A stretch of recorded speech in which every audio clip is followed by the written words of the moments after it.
வணக்கம். நம்ம இப்போ வந்திருக்கிற கோவில் புதுக்கோட்டை மாவட்டம். புதுக்கோட்டையிலிருந்து பொன்னமராவதிக்கு செல்லும் வழியில் 25 கிலோமீட்டர் தொலைவில் தேனிமலை என்ற ஊரில் தேனிமலை மலை உச்சியில் அமைந்துள்ள முருகன் கோயில் தான் இந்த கோவில். இங்குள்ள முருகன் ஸ்ரீ முத்துக்குமார சுவாமி, வள்ளி தெய்வானை, தல விருட்சம், இச்சி மரம், இங்குள்ள தீர்த்தம் பிருகு மற்றும் வள்ளி தீர்த்தம் 3 நிலை கொண்ட ராஜகோபுரமானது இங்கே அமைப்பட்டிருக்கு.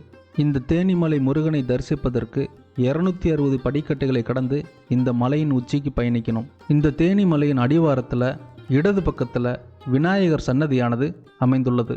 இந்த விநாயகர் சன்னதிக்கு பக்கத்தில் குடிநீருக்கு உண்டான சுனையானது அமைந்திருக்கு. வலது பக்க அடிவாரத்தில் பெருகு தீர்த்தமான சுனை தீர்த்தம் அமைந்துள்ளது. வருடந்தோறும் வரும் ரத சப்தமி நாளன்று சித்தர்கள் எல்லாம் இந்த பெருகு தீர்த்தத்தில் ஒன்று கூடி பீமனுக்கு திதி கொடுக்குறாங்க. அன்று இந்த கோவில் முழுக்க சிறப்பு வழிபாடுகளும் பூஜைகளும் அன்னதானங்களும் நடைபெறுது. மனிதனுடைய 7 ஜென்மங்கள் பாவத்தை போக்குவதற்கு வருடந்தோறும் வரும் ரத சப்தமி தினத்தன்று மக்களும் சித்தர்களும் சுனை தீர்த்தமான இந்த பெருகு தீர்த்தத்தில் நீராடுறாங்க. இந்த ரத சப்தமி தினத்தன்று தேனிமலை முருகன் கோவில் முழுக்க திருவிழா கோலமாக கொண்டாடப்படுது. படிக்கட்டுகளின் வழியாக முருகன் சன்னதிக்கு பயணிக்கும் பொழுது பெருகு தீர்த்தத்துக்கு அடுத்தபடியாக வள்ளி சுனை தீர்த்தமானது அமைந்துள்ளது. இங்குள்ள முருகன் வள்ளி தெய்வானைக்கு நடுவில் தேவ மயில் மேல் அமர்ந்து 12 கரங்களுடன் 6 முகத்துடன் நம்மளுக்கு காட்சி தர்றாரு. இங்குள்ள 6 முகத்தையும் பார்ப்பதற்கு முருகனுக்கு பின்புறத்தில் கண்ணாடியானது அமைக்கப்பட்டிருக்கு. முருகனுக்கு பின்புறத்தில் இருக்கக்கூடிய 3 முகத்தையும் நம்ம கண்ணாடியின் மூலமாக பார்க்கலாம்.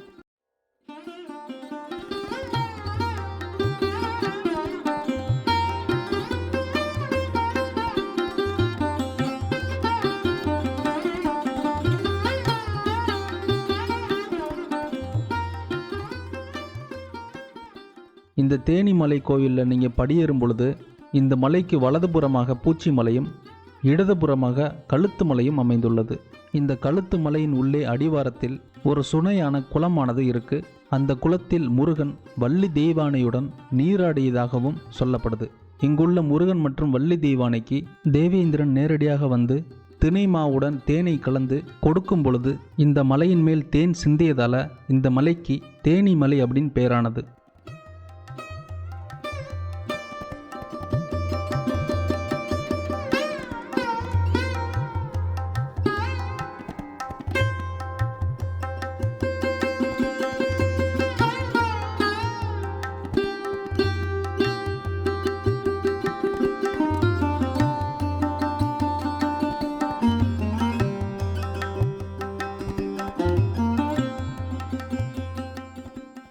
இந்த மலையின் அடிவாரத்தில் இடது பக்கமாக இருந்து இந்த மலையை நீங்கள் பார்த்தீங்க அப்படின்னா இந்த தேனிமலையானது யானையின் உருவமாக அமையப்பட்டிருக்கும்.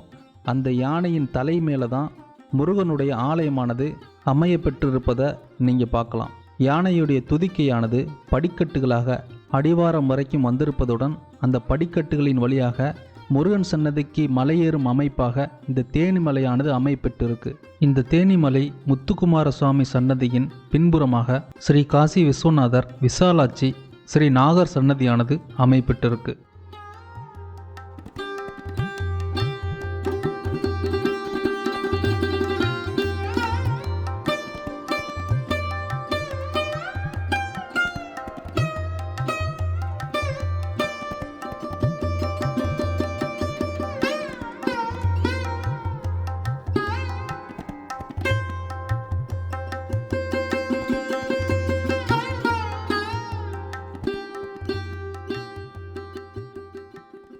இந்த தேனிமலையில் சித்தர்கள் வாசம் செய்யும் மலையாகவும் சித்தர்கள் வாழும் இடமாகவும் இந்த தேனிமலை அமைப்பது. இந்த தேனிமலை சுற்றிலும் அரிதான மூலிகை வளம் நிறைந்த பகுதியாக அமைப்பட்டிருக்கு.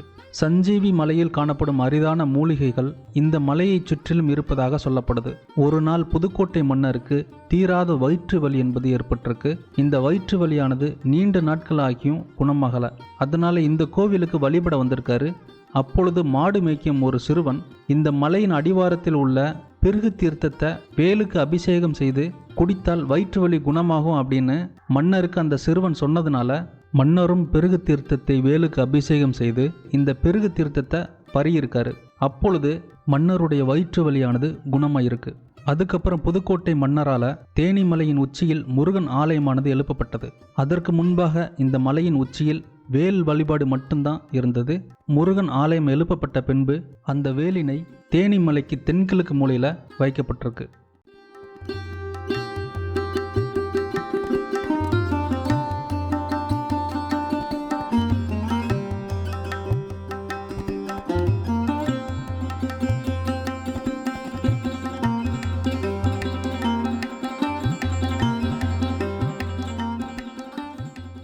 தேனிமலை முருகன் சன்னதிக்கு பின்புறமாக பாறையில் புடைச்சிற்பமாக செதுக்கப்பட்ட இடும்பன் வழிபாடானது வழிபடப்படுது. இந்த இடும்பன் வழிபாட்டுக்கு பக்கத்தில் பெருமானந்த சுவாமியின் புடைச்சிற்பமானது செதுக்கப்பட்டிருக்கு. பெருமானந்த சுவாமி இங்குள்ள முருகனை வழிபட்டு இந்த மலைக்கு கீழே வாழ்ந்திருக்காரு. இங்கே நீண்ட நாட்கள் தவம் இருந்து இந்த மலைக்கு தென்கிழக்கு மூலையில் ஜீவ சமாதி அடைஞ்சிருக்காரு.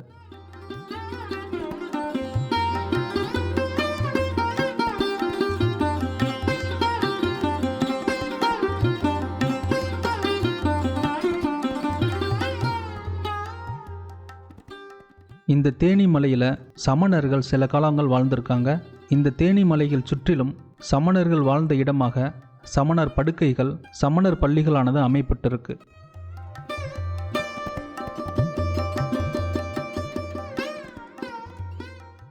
இங்கு திருமண தடை மற்றும் குழந்தை பாக்கியம் வர வேண்டி இங்குள்ள முருகனை வழிபடுறாங்க. குழந்தை பிறந்த பின்பு இங்குள்ள முருகனுக்கு அக்குழந்தையை தத்து கொடுத்து பின்பு தத்தெடுக்கிறாங்க.